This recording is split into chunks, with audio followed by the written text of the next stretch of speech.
గుంటూరులోని బిర్యానీ హోటల్స్ పై food safety అధికారులు ఆకస్మిక తనిఖీ నిర్వహించారు.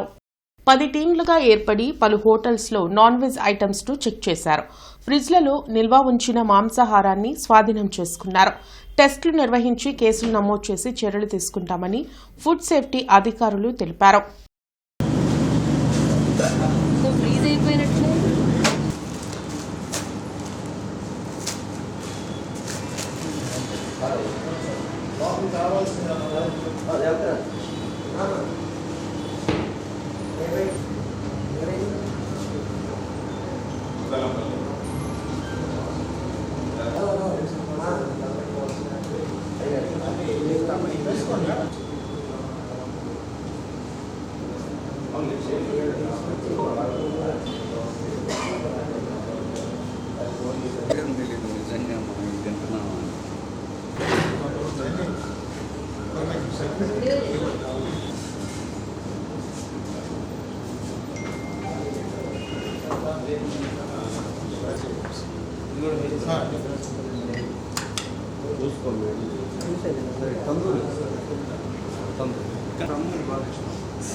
మీకు ఇష్టం బాగా కాళ్ళన్నా ఈకులన్నా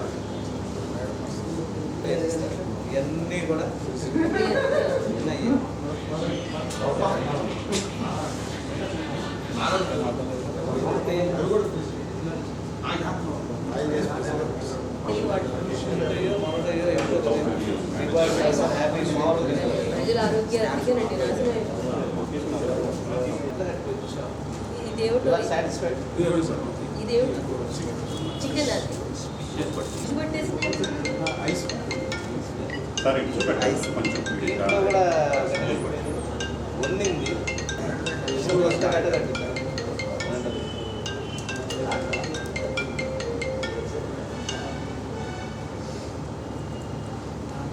మసాలా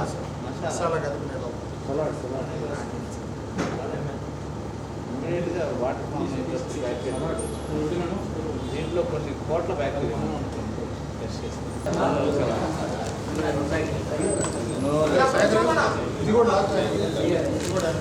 సేఫ్టీ మరియు లీగల్ మెట్రాలజీ జాయింట్ రైడ్స్ 10 టీములు ఫుడ్ సేఫ్టీ 10 టీములు లీగల్ మెట్రాలజీ తోటి పట్టణంలో ఉన్న వివిధ హోటల్స్, బేకరీలు, స్వీట్ షాపులు రైడ్ చేయడం జరుగుతుంది. ఆశ్చర్యకరం ఏంటంటే మేము ప్రతిసారి ఇన్స్పెక్ట్ చేసినప్పుడల్లా చెప్తా ఉన్నాం, ఫ్రీజర్ ఫుడ్ కానీ స్టైల్ ఫుడ్ కానీ ఫ్రిడ్జ్లో ఉండొచ్చొద్దు అని చెప్తాను. ఆశ్చర్యంగా సుమారు 50-40 కిలోలు వండిన ఆహార పదార్థాలు ఫ్రిడ్జ్ చేశారు. తర్వాత రా మెటీరియల్ చికెన్, ఫిష్ అంతా కూడా ఫ్రిడ్జ్లో గడ్డగట్టుకుపోయి రావటం కూడా రావట్లేదు. అట్లాంటి కండిషన్స్లో ఐడెంటిఫై చేయడం జరిగింది. వీళ్ళందరి మీద చట్టపరమైన చర్యలు తీసుకుంటా ఉన్నాం. తర్వాత ఏదైతే అనుమానాస్పదంగా ఉందో ఇంకోటి ఏంటంటే రంగులు కలుపుతూ ఉన్నారు. కార్సినోజెనిక్ కలర్స్ చికెన్, మటన్ అన్నీ చూశారు కదా, అన్నిటి రంగులు కలిపి తయారు చేస్తూ ఉన్నారు. క్యాన్సర్ కారకాలు అవన్నీ మేము ప్రతిసారి చెప్పేది ఏంటంటే క్యాన్సర్ కారకాలైన రంగులు కలపొద్దని చెప్తా ఉన్నాం. ఈ చికెన్, మటన్లో ఏది అలౌడ్ కాదు. తర్వాత ఇవన్నీ కూడా శాంపిల్ తీస్తూ ఉన్నాం. ఏదైతే అనుమానాస్పదంగా ఉన్నా అన్ని శాంపిల్ తీసి అనాలిసిస్ పంపిస్తూ ఉన్నాం. అనాలిసిస్ రిపోర్ట్ వచ్చిన తర్వాత వీళ్ళందరి మీద చట్టపరమైన చర్య తీసుకుంటాం. తర్వాత హైజీన్ కండిషన్స్ లేనందుకు, శానిటరీ కండిషన్ లేనందుకు ఇంప్రూవ్మెంట్ నోటీసులు ఇస్తూ ఉన్నాం. వాళ్ళు కనుక టైం లిమిట్ లోపు చేయకపోతే ఇమీడియట్గా లైసెన్స్ని సస్పెండ్ చేస్తాం ఫస్ట్. తర్వాత కమిషనర్ గారి పర్మిషన్ తోటి లైసెన్స్ క్యాన్సిల్ చేసి వీళ్ళ హోటల్స్ ఇచ్చేస్తానికి వెనకాడమని మీ ద్వారా తెలియజేస్తా ఉన్నాం. తర్వాత ఏంటంటే ఈ రైడ్స్ స్పెషల్ రైడ్సే కాదు, ఈ రైడ్స్ కంటిన్యూ అవుతాయి. ప్రతిరోజు కూడా వీలున్నప్పుడల్లా హోటల్స్, బేకరీలు, స్వీట్ షాపులు తనిఖీ చేయడం జరుగుతుంది. వాస్తవంగా కన్జ్యూమర్ ఫిర్యాదులు వస్తూ ఉన్నాయి బిర్యానీ పాయింట్ల మీద, ఈ హోటల్స్ మీద హైజీన్ కండిషన్స్ లేదు, లేకపోతే వాసన వచ్చినాయి పెడతా ఉన్నాయని సో మెనీ కంప్లైంట్స్ వస్తూ ఉన్నాయి. దాంతోనే హైర్ ఆఫీసర్స్ కానీ మేము కానీ రైడ్ చేయడానికి ముఖ్య కారణం.